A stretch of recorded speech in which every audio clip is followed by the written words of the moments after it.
This blowout say more about Philly or Miami? It said more about the Sixers. It was a weak, putrid, pathetic performance on the part of the Philadelphia 76ers. They should be ashamed of themselves, KP. We've seen teams lose in the postseason. Hell, we've seen teams get blown out in the postseason. It happens. This is a series that was tied 2-2. You were down 0-2. You got Joel Embiid back. You came back and you played game 3 and 4, and you balled out. James Harden showed up in game 4, had 31 points. We know Embiid with the thumb and the eye socket, a fracture in his face. He still showed up and showed out in game 4. You tied this series up, you lose, you lose. Miami may be a better team, even though you're the Philadelphia 76ers, you got the best player. We get all of that. But you lose some, you win some, et cetera, et cetera. But they didn't show up. The Philadelphia 76ers, and I'm not saying they did, please don't get me wrong. I'm not saying, I'm just using an analogy. KP, and you can put me up on the split screen so I can see KP when I say this, them brothers looked like they were partying in South Beach the night before.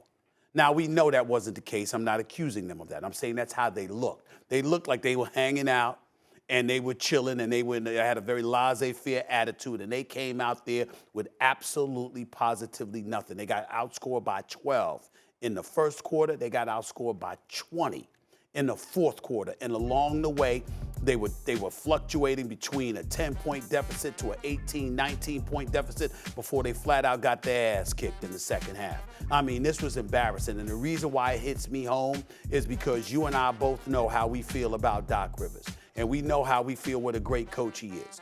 If the Philadelphia, they played so badly last night in terms of their lethargy, their lack of energy and effort and zest. They played so bad that if they lose game 6, Kendrick Perkins, we both know who's the first person that's going to suffer.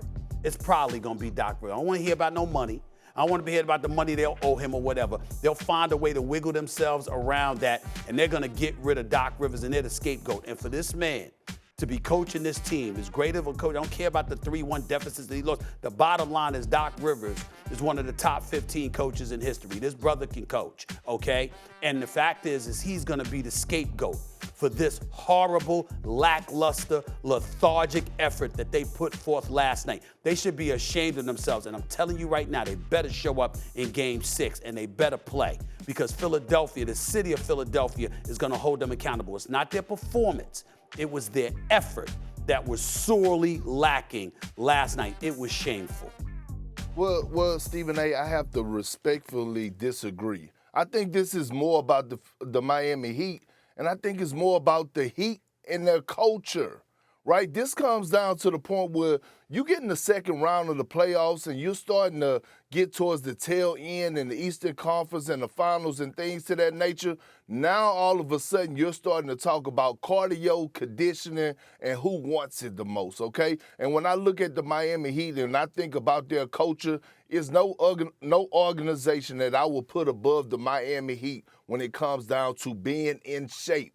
And so what end up happening is that now you don't have 2 days in between. You have 1 day, and usually on that day you're traveling. You land in Miami, and now it's time to go. And so what I see is now all of a sudden the Philadelphia 76ers, they look exhausted. Hell, Joel Embiid, he looked exhausted. That man has been through everything and more this past season. I mean, when you talk about adversity, I don't know no other player in the NBA that's had to go through as much as Joel Embiid.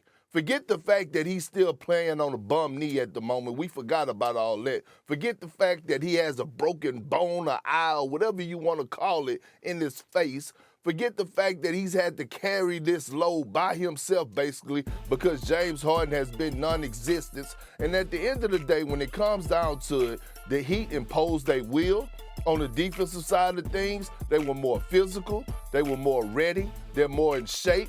Offensively, I thought they did an exceptional job of shifting the defense, using both sides of the floor. They had 7 guys in double figures last night. Look, this wasn't all about that the Philadelphia 76ers just didn't want it. It was just about the Miami Heat are just in better shape than them, and it's coming down to that point about it's not about X's and O's. It's about who's in better shape and who wants it. Thank Thanks for watching ESPN on YouTube. For live streaming, sports, and premium content, subscribe to ESPN Plus.